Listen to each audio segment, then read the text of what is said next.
My name is Andrew Shepard. I'm a GIS analyst with Davis Demographics, a part of MGT Consulting, and I'm going to be doing a walkthrough of an application for Carson City School District on student information by census area.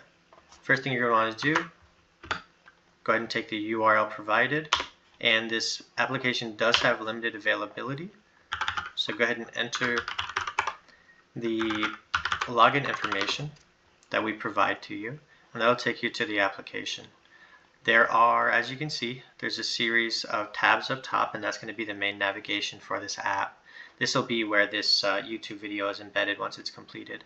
What this application does is it takes student points and attributes related to those students, such as ACT score, absentee status, and MAP scores, and puts it over geographic tracts or block groups that are provided by the census, tracts being larger areas, block groups being smaller.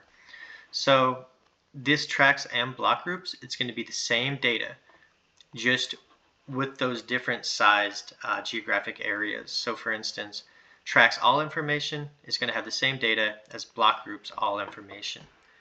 Now let me show you the functionality. These widgets on the right hand side are related to attribute queries, for instance ACT score of 34 and above, quite clear, or spatial information on the left hand side. So let me show you how to use the filters on the right hand side first. So let's say we want to see students within the year 2020.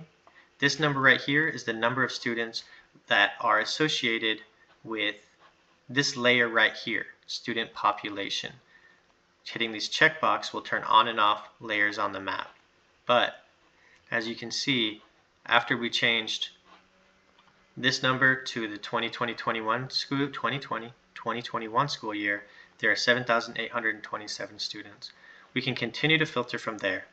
Let's say we want to see how many of those students are in first grade. 543, and as you can see, those points on the map are updated for that filter as well. The other option are spatial filters. So by clicking on any of these tracks on the left hand side, it'll show us only those students within that spatial area, 3,938. An additional functionality below will tell us information about these geographic areas.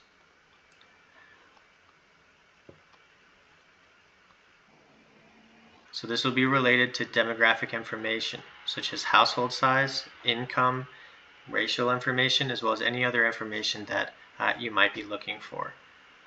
An additional capability I want to mention is that it is possible to export these layers to a CSV to be used later in Excel, wherever you'd like. You're just going to hit export to CSV, and it's only going to export these filtered students here. Because the main information, because there's so many different types of filters that are available, we have elected to create a series of map views. So for instance here, when it comes to absentee status, now the only attribute filters available are related to absenteeism.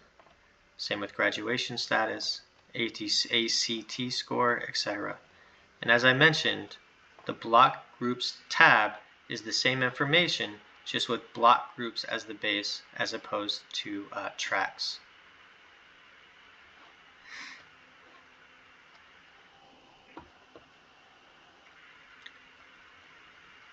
You don't need to wait for this to load. Point is, the same capabilities exist. One last thing I want to point out, as you can see, especially when it comes to MAP scores, there are quite a few of these student values available. These, again, are related to these layers down here. So whatever filters you're going to do for any of the MAP layers will be reflected in this number above. Last tab is going to be our community tab, and these are going to be outside links to additional information. For instance, you have a link to Carson City School Site Locator, links to further information from the census as well. One that I want to mention as well is this link to Bento. What Bento does will give you more advanced capabilities regarding data information. That's going to be the nuts and bolts of this application. If you have any questions, please email info@davisdemographics.com.